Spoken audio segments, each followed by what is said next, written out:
વર્ષ 2014માં માલવીયનગર પોસ્ટે વિસ્તારમાં આવેલ વિનીત એન્જિનિયરિંગ નામના કારખાનામાં એક મર્ડરનો બનાવ બનેલો હતો અને આ મર્ડરનો આરોપી ગોવિંદ કાલુરામ ખાન, જે મૂળ નેપાળનો વતની છે, ત્યાંથી પછી નાસી ગયો હતો.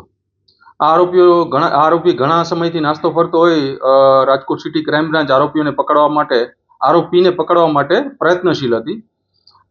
ત્યારબાદ રાજકોટ સિટી ક્રાઇમ બ્રાન્ચ પીએસઆઈના માર્ગદર્શન નીચે એએસઆઈ જલદીપસિંહ વાઘેલા, સુભાષભાઈ ઘોઘારી, સંજય ખાખરિયા તેમજ મહાવીરસિંહની ટીમને એક ટેકનિકલ સોર્સ તથા હ્યુમન ઇન્ટેલિજન્સની મદદથી એવું એક ચોક્કસ બાતમી મળી હતી કે આ આરોપી તામિલનાડુ તિરુનવેલીમાં કામ કરી રહ્યો છે.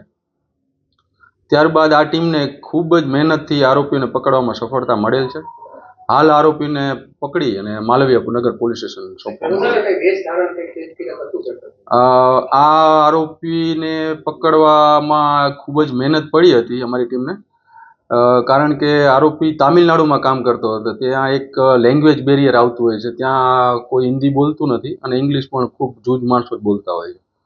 જેથી અને આ ઉપરાંત આરોપીનું એક્ઝેક્ટ લોકેશન હતું નહીં, જેથી 3-4 દિવસ અલગ અલગ વેશમાં આરોપીની રહેણાંકની આજુબાજુ રેકી કરી હતી અમારી ટીમે અને ત્યારબાદ ખૂબ જ મહેનતથી આરોપીને પકડાયો.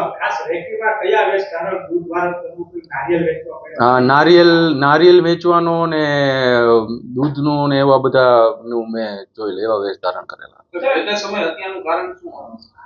જે તે સમયે વિનીત એન્જિનિયરિંગ કારખાનામાં આ આરોપી ગોવિંદ સિક્યુરિટી તરીકે કામ કરતો અને ત્યાં મરણ જનાર ભીમસિંહ ત્યાં આવ્યો અને તેનો બનેવી પણ ત્યાં કામ કરતો અને ભીમસિંહની દીકરીને છેડતીના મુદ્દે આ આરોપીએ ભીમસિંહને ચપ્પુના ઘા મારીને તેની હત્યા કરી નાખી હતી.